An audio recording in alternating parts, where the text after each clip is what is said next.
Pria itu baru saja akan mengambil segelas air dan melewatkan siaran darurat di TV. Sebuah virus yang tidak diketahui, mirip dengan rabies, sedang menyebar ke seluruh dunia. Orang-orang yang terinfeksi tidak hanya kehilangan akal sehat, tetapi juga menjadi sangat agresif. Warga disarankan untuk tetap berada di dalam rumah.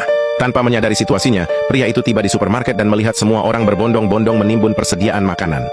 Meski merasa aneh, dia tidak terlalu memikirkannya, dan hanya membeli beberapa kebutuhan seperti biasa. Baru ketika adiknya menelepon via video malam itu, dia baru mengetahui apa yang sebenarnya terjadi. Virus itu bahkan lebih buruk dari yang diberitakan, pemerintah sudah lebih dulu menyiapkan zona aman di sebuah pulau. Adiknya menyuruh Mike segera menemuinya agar mereka bisa berkumpul. Menyadari betapa seriusnya situasi ini, Mike buru-buru menuju bandara. Namun saat mengantri untuk check-in, sistem tiket tiba-tiba error, lalu semua penerbangan dibatalkan. Tak lama setelahnya, ponsel semua orang menerima peringatan darurat. Karena penyebaran virus yang sangat cepat, negara melarang untuk bepergian.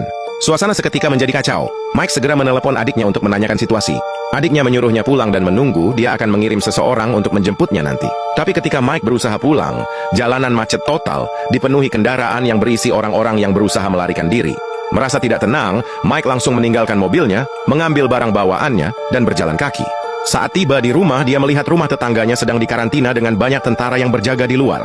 Lalu dia melihat tetangganya dibawa keluar, teriakan pria itu dan tubuhnya yang terus memberontak sungguh mengerikan. Mike begitu ketakutan sampai tidak tahu harus berbuat apa. Keesokan harinya, adiknya membawa kabar buruk. Tidak hanya wilayah mereka yang dikarantina, pemerintah juga berencana mendirikan zona isolasi untuk mengendalikan virus. Militer akan segera datang untuk mengevakuasi semua orang, tetapi tujuan evakuasi itu lebih berbahaya daripada zona aman. Karena itu, adiknya ingin Mike menghindari pemeriksaan tentara dulu. Begitu tempat ini benar-benar ditinggalkan, dia akan kembali menjemputnya. Menyadari bahwa dia harus bertahan hidup sendirian dalam waktu lama, Mike segera pergi ke supermarket untuk menimbun persediaan, tapi yang dia temukan hanya rak-rak kosong. Dia terpaksa mengumpulkan beberapa makanan yang tersisa.